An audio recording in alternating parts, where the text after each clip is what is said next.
Қазақстан дәл қазіргі таңда коронавируспен ғана емес, елдегі жемқорлықпен де қатар күресіп жатыр. Осы аптада денсаулық сақтау вице-министрі Олжас Әбішев бюджет қаржысын жымқырды деген күдікке ілінген еді. Әуелде атышулы шенеунік тергеуге алынғанымен, кейін сот органы оған 2 ай қамауда ұстау түріндегі бұлтартпау шарасын қолдануға рұқсат бергенін түсіндірді. Ал айып тағылған әріптесінің әрекетіне қатысты Алексей Цой не дейді? Қазір бізде сенімді ақпарат жоқ, себебі тергеу жұмыстары жүріп жатыр. Уәкілетті органдар бұл туралы ақпаратты жариялайтын болады. Олжас Әбішев өткен аптада өз еркімен жұмыстан шығуға өтініш берді. Сондықтан бұл мәселе қазір қаралуда. Егер шешім қабылданса, ол қызметінен босатылады. Цой бұл тақырып аясында жұмған аузын ашпауға бекінген секілді. Естеріңізге сала кетейік, қиын қыстау заманда жығылғанға жұдырық болған Олжас Әбішев денсаулық сақтау министрлігінде 2 жылдай қызмет етті және аталған жерде цифрландыру және ақпараттық қауіпсіздік мәселелері бойынша жұмыс атқарған. Біздің елдегі денсаулық сақтау саласындағы былықтардың легі мұнымен шектелмейді. Алаяқ дәрігерлер даму мед қосымшасы арқылы қазақстандықтардың ауру тарихын өзгерткен туралы тағы бір тың ақпарат шықты жақында. Медициналық анықтамадағы жалған мәліметтері бар тұрғындардың саны сәт сайын өсуде екен. Алдағы уақытта қызметін асыра пайдаланған мамандарға тиісті шаралар қолданып, олардың айыппұл арқалауы бек мүмкін.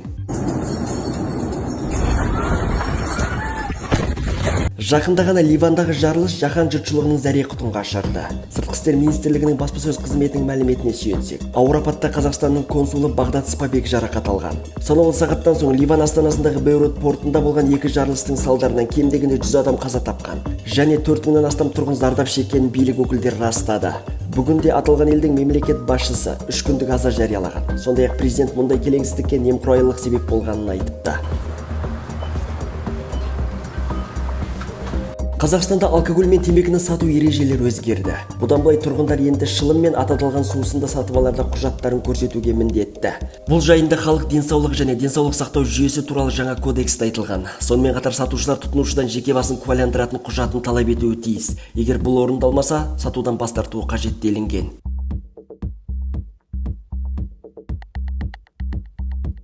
Бұл осы аптада ғаламторды шулатқан ролик. Карантин ережелерін ескермей жаназаға жиналған жұрт желіде талқыға түсті. Марқұм Маңғыстау облысы полиция департаментінің бұрынғы бастығының анасы екен. Дәл осы видео интернетте таралғаннан кейін өмірден озған қарияның сіңілісі халыққа бейне үндеу жолдаған еді.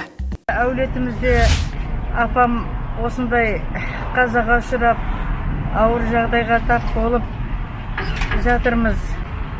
Өмірден қайтқанына ешкімді де шақырған жоқпыз. Біз есігімізді кеттеп келген адамға жаба алмадық, бірақ санитарлық барлық жағдайды ескертіп, мына жерге 4-5 адамды қойып, кірген адамдарға ара қашықтық сақтаңыздар, бәрімізге де денсаулық керек, амандық керек.